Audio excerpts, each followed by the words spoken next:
Держи.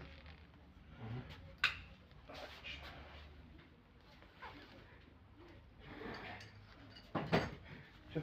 А как оно все у нас было красиво?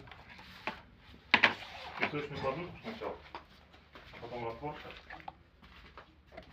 Сначала, да? Песочную подушку, потом раствор. Теперь дрова расти не будет, да? Ну, я еще где-то текстиль все положил. На песок-то. Короче, поэтому, да? По регламенту.